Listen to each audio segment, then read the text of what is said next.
Mike, your title, and I think this is so perfect. You are the Chief Motivational Officer for TriDot Triathlon Training. What does that mean, and what can athletes expect to see you doing?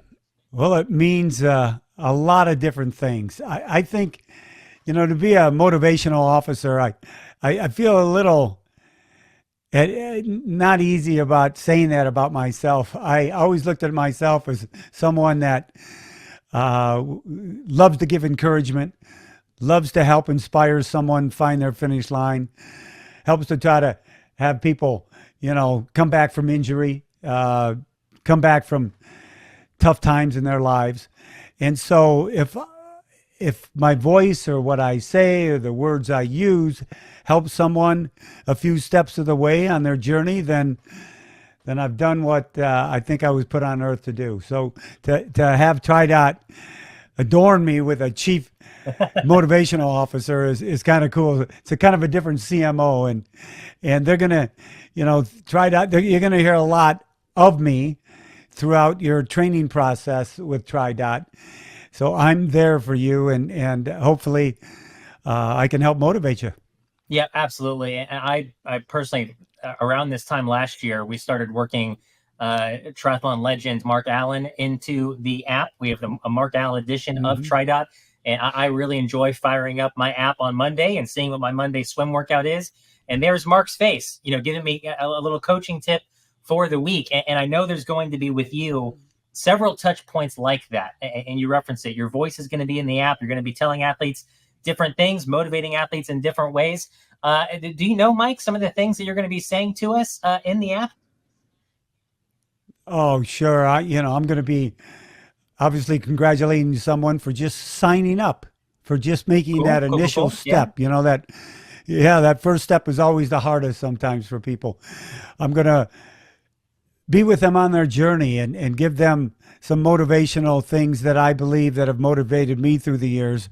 And I want to give it to them. It's interesting. It's going to be individualized in so many ways because people, they sometimes aren't able to motivate themselves, even get themselves out of bed. And when they hear a familiar voice who is speaking from the heart, and I'm not going to say, hey, get your what out of bed and get out You training. could. It'd be effective. But in other words, get your butt out of bed and let's go.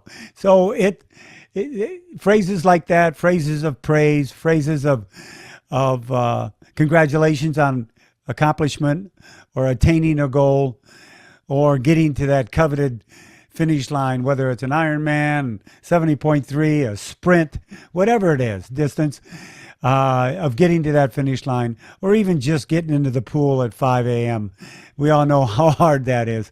So hopefully my words of encouragement can, like I said earlier, help people on their journey. Yeah, and one of the famous encouraging phrases that you have coined in the lore of Ironman is the famous finish line call, "You are an Ironman." And I know there's going to be a way through the app, and you have a way through your own website where somebody can hear you declare them to be an Ironman. And so obviously now you've stepped away from that professionally, but through TriDot and through Mike Reilly, the website, there's still ways for people to have you declare them to be an Ironman. So if that's important to somebody, and it's important to a lot of people, how will that be baked into the TriDot app? And how can that even be done through your own website?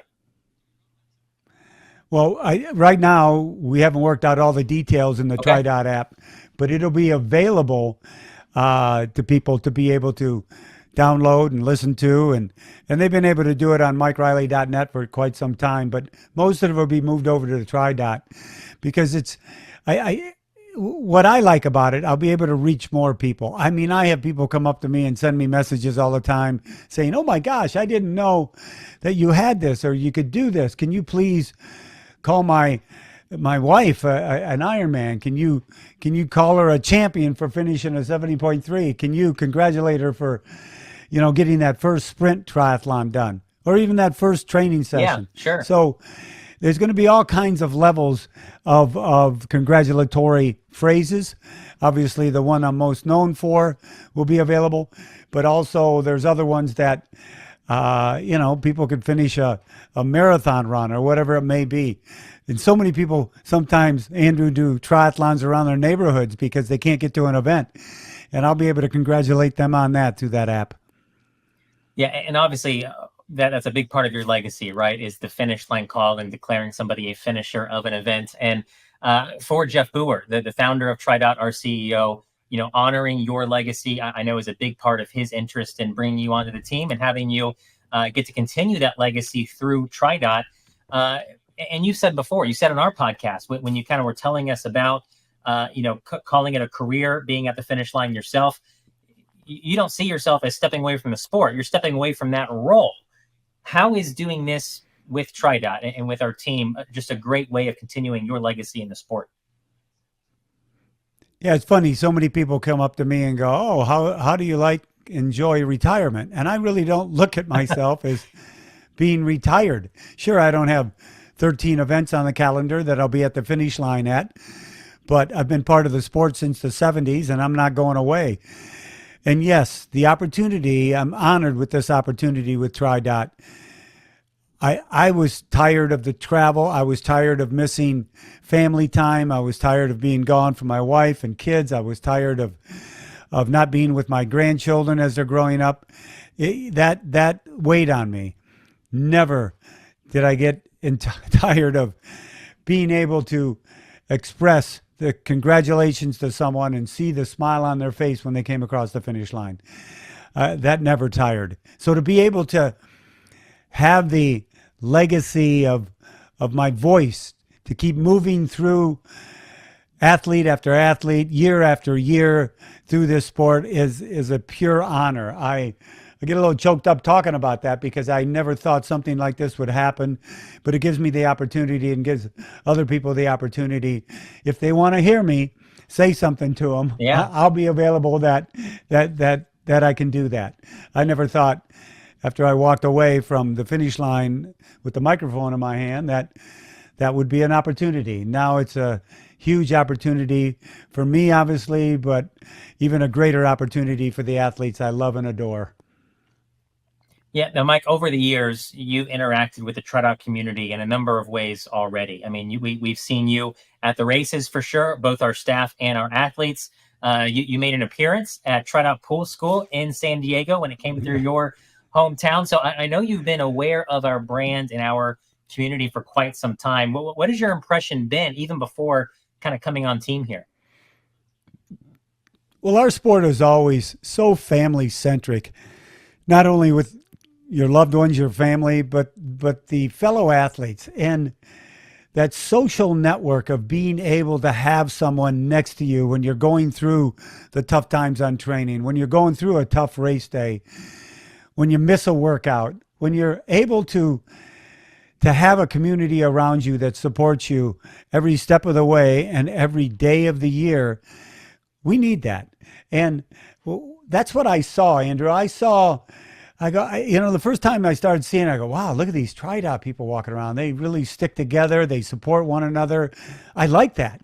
I felt this energy from the community. I felt the energy when I talked to the athletes. I just go up and talk to a TriDot athlete or a group of them, and there was something there that was very special. And then to obviously discover more about the company and how I believe it's the future of training, the future of racing. And I love moving forward. I love the past and what we've done and the foundation, but I love what the future is going to bring. So that's what turned me on to the community, was that camaraderie, the support, the nature of all the support from one another for their fellow athletes, so that there's no jealousy, there's no hint of animosity of someone doing better than the other person. They all want to succeed and get to that finish line, and they want to do it as a collective group that support one another. I think that's refreshing, and I think it is the future. And as such a positive voice in our sport, and as somebody who I know just has a deep love of the endurance athlete population, you are just such a great fit for our community. We're excited to have you. I'm excited to have your voice kind of pop up on the app and just tell me, certain things during my training week. And thankfully, Mike, you have a wonderful studio set up there at home where you are. I have my studio set up here. So I will do everything I can to get your voice and your personality and you're part of our community on the show here and on our podcast. And actually, Mike, you were on our podcast earlier this week. We had a brand new episode come out with you. Vanessa and myself interviewed you.